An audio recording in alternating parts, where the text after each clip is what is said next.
Alright guys, TacticalRab again today. Hope you're doing well and enjoying your day so far. The Major 1 qualifiers are officially over. The bracket is set for the Major in Boston in just a couple of days' time. Massively important rematches in the very first rounds. A possible OpTic versus FaZe rematch as well in round 2, depending how things go. Lots of drama as well as reaction to last night's ping differential between OpTic and FaZe in that controversial series. Very much enjoyed your thoughts in the comments below. Hit the like button if you enjoy. Subscribe if you're new as always, I'd greatly appreciate it. Plenty to dive into today as well. Even drama really in the Challengers side yesterday. We saw lots going around on Challengers players in the first Challengers Cup basically refusing to have their point of view streamed. I'm not gonna lie, sometimes the Challengers players make it hard to actually feel sorry for them in the way that it's been handled. I definitely think the Challengers seem to be better supported, but sometimes you get players that are saying, well, you know, we don't even want casters in our game because we want to save our super special secret strategies for the, you know, the actual major championship for the Challengers in a couple of days time here in Boston. I totally get it in some respect for the players' side,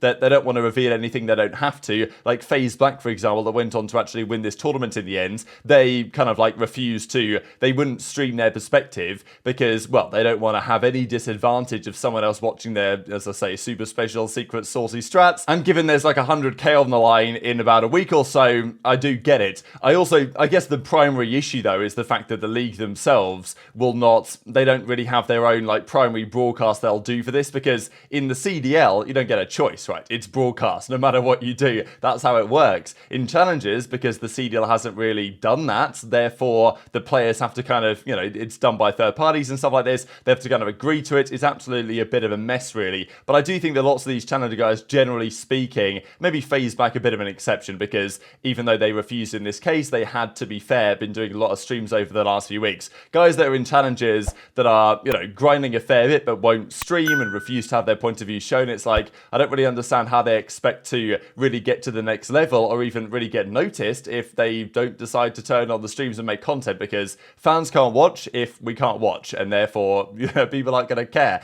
And that's just the reality of the situation. But these were the champions in the end. FaZe Black did win the first Challengers Cup in the Americas. In Europe, it was actually Harry and Vortex's team. I believe they took down the Nasty and Bance and those guys in the finals. Mindfreak as well, back in business again in the Pacifics. They're still going around, and then congrats to these boys in Latin America, right? So those are the results there from yesterday. Also, though, big drama, of course, on this series between OpTic and FaZe. We saw Drazah versus Kenny. Great storyline, of course, going into the new season.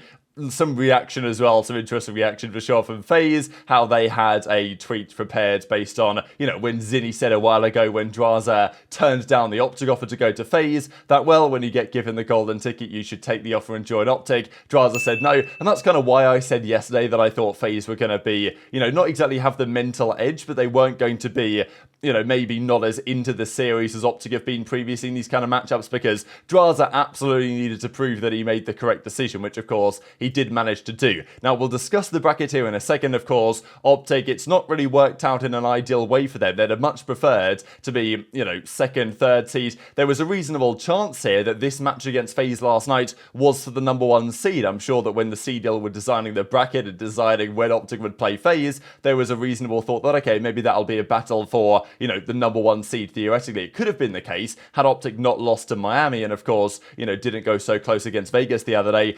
Gotta also mention this, right? The fact that Drazah, I didn't even really notice this yesterday. I just thought the caption was funny, but of course, him tweeting out LeBron is definitely a shot at Pred, right? LePred, whatever you want to say. So Pred responds, Drazah says GG's. And the question that I guess I have for OpTic is going to be, how much do they put the result of that series against FaZe yesterday down to the ping differential, and how much do they put it down to the fact that they just need to get better and improve? Because let's be honest, the Subliners, as far as we're aware, also had this whole lag thing during their series against Boston, but they still did get the win, and you know, they still kept up the mental fortitude, I suppose. Didn't seem like that was so much the case with OpTic, but as Pred said after last night, GG's FaZe, we were all lagging the whole series. Unbelievable. Time to lock in for the tournament. So obviously this is completely unacceptable. This is the reason why online COD should just just not exist as much as it possibly can. We want to be on LAN as much as possible, and the fact that this year is more online and less LAN is tragic, but we've talked about that at some length before. But Sib says that, you know, shout out the broadcast, we were on 80 ping and Boston were on 20. So, yeah, Sib reckons that there was serious issues with the ping. Now, there's been some questions raised as to whether these, well, what was spotted here on the screenshot that Kenny put out was purely related to the ping itself, or whether it was like the ping tool being somewhat, well, malfunctioning to some degree, but actually maybe the latency was appearing as such, but it wasn't actually. Don't know what you guys think about this in the comments. But if you guys aren't aware, there's some sort of tool that the CDL uses to equalize the pings within reason. So the teams are playing from different locations. They have to find a neutral ground server, but often the server won't be completely neutral. So they use like a ping tool to either artificially add ping to certain teams, and there's been questions on whether that actually works or it doesn't, to be honest. And maybe this was like a malfunction in that tool that was causing extra lag for certain players at times, and the players obviously felt the lag, I guess, but it's difficult to say sometimes because maybe they just look at the scoreboard and see that you're on 70 ping, and even though it feels maybe fine, I don't know, there's been some debate as to whether they actually were on 20 ping, but the ping tool was just telling them they were on 70 sometimes, or whether they actually were on 70. It's why online COD just shouldn't be a thing, unfortunately. But as obviously it was getting in their head to some extent anyway. And as Kenny says, you know, great team, they played better, but that's certainly not okay. And Kenny actually confirms, we didn't ask to stop, the referee did. Then we told him that at this point we'll just play it out. Stick to being a fan/nobody though. So Kenny has to deal with the haters. This is what happens when you go into an OpTic. And even Kismet says that myself and Dante, right, so himself and Sib, were getting the same thing. Maybe the ping tool was forgazing us. And Kenny's like, unlucky, I guess. And even when we got this from Dashy, his only actual tweet of the weekends, where we said it's on your end though, gotta solve that. This is, I don't know if they got the reaction this time from the referees on this specific case, but it's definitely been a thing before when the players have had issues with ping and other factors, and the players have basically been told, well, nothing we could do, guys, like that's kind of on you type thing. So that's, I think, what Dashy's taken the mick out of here, the fact that, yeah, they were on not a good ping situation, they were not happy about it, and there was nothing they could realistically do in this situation.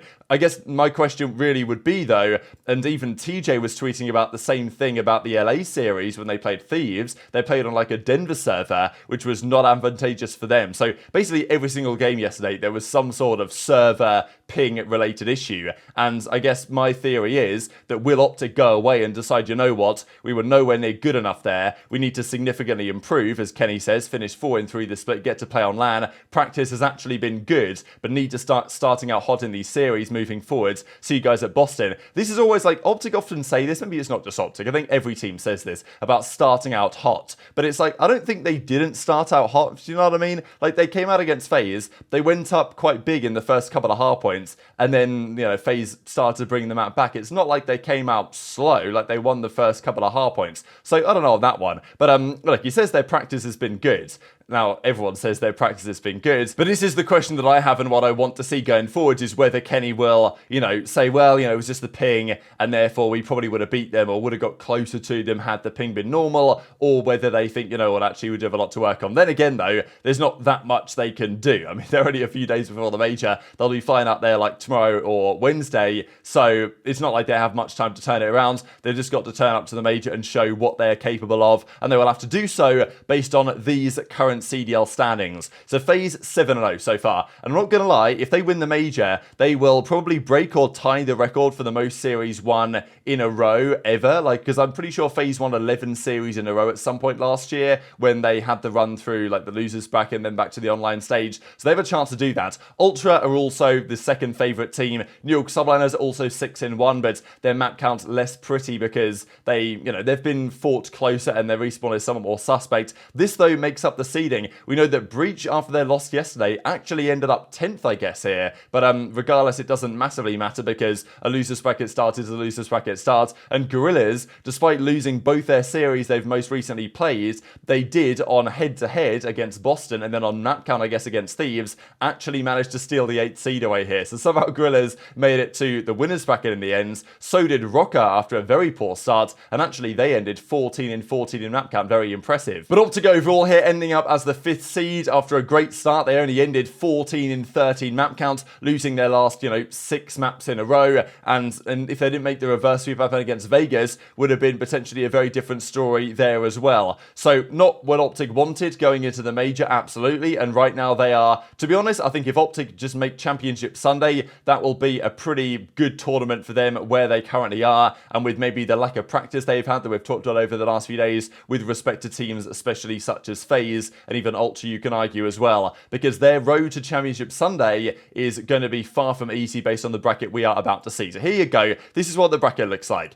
8 teams in winners, 4 teams in losers, as we have seen now for a little bit of time. We'll start with the top of the winners side. FaZe Gorillas. This is the benefit you get being the number 1 seed. You get to play like the weakest team. Gorillas are regressing lately. I don't think there's really any questions there. But then we get OpTic Miami, right? And this is like kind of fascinating that it's turned out this way. If OpTic had been the number 2 seed or, the number 3 seed, they would have played teams like Rocker or Surge or even potentially Gorillas. But instead they play Miami. Right now, I would say they are the scariest team in the winners brackets that aren't, the theoretical top 4 teams. OpTic played Miami, we know, just the other day. They lost in a 3-0 fashion. That was, pretty convincing for Miami in the end. There were questions about map pool. There was also talk about whether Heretics style, generally speaking, kind of counters the way that OpTic play. Very fast, very aggressive. And I think in the last couple of series, there have been big questions raised on the Shotzzy, Pred, SMG dynamic, right? Because, look, we questioned it going into the season how it was going to work. My theory was, and still remains to some degree, that you put 2 SMG players that are so talented,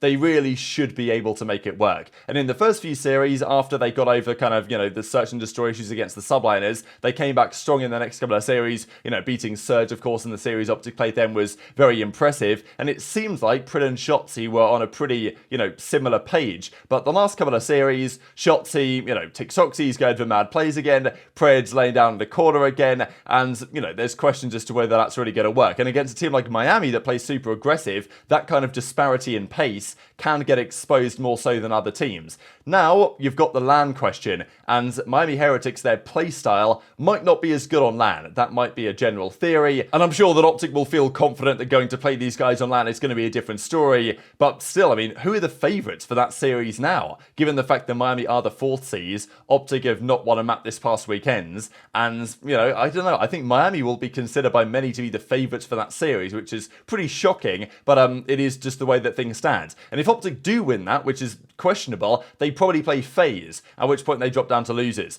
Now, then it's Ultra Surge. They played the other day. Ultra just smoked them, to be honest. And then Subliners Rocker is probably a very interesting one, actually. We'll see how this goes, just because Vivid and, very good online. Questions maybe about how that's going to translate to LAN. Subliners should get better on LAN, but they did go to Boston last year and got smoked. Sure, they had the travel delays, but last year's Boston, I think, the event, the Subliners guys got last place, dead last, basically. And they play Rocker, so Rocker team on the up. That's kind of an interesting series. The way this works, by the way, translating to the losers bracket is straight up that it's 1-1, 2-2. So the loser of FaZe Gorillas plays Thieves. The loser of OpTic Heretics plays Legion, another map that OpTic have recently played. Then Boston, Ultra, or Surge. One of those goes out top 12. Probably between Surge or Boston, and then it's probably going to be Rocker Ravens or Subliners Ravens down in the elimination side as well. So, let's say OpTic lose to Miami, they'll play Vegas, they should probably win that. They'll then play Thieves or Gorillas, they should probably win that. And then they will play the loser, I think, of this series, so more than likely that'll be either Ultra or the Subliners, which means that OpTic will have to defeat a top 4 team to make it to the Championship Sunday, which is, what you might expect, but that's how it's going to be. When you have a slightly poorer seeding than they might have liked to be the case. We'll also mention this is the schedule for the Thursday. Of course, it starts on Thursday because there's 4 days here at the major.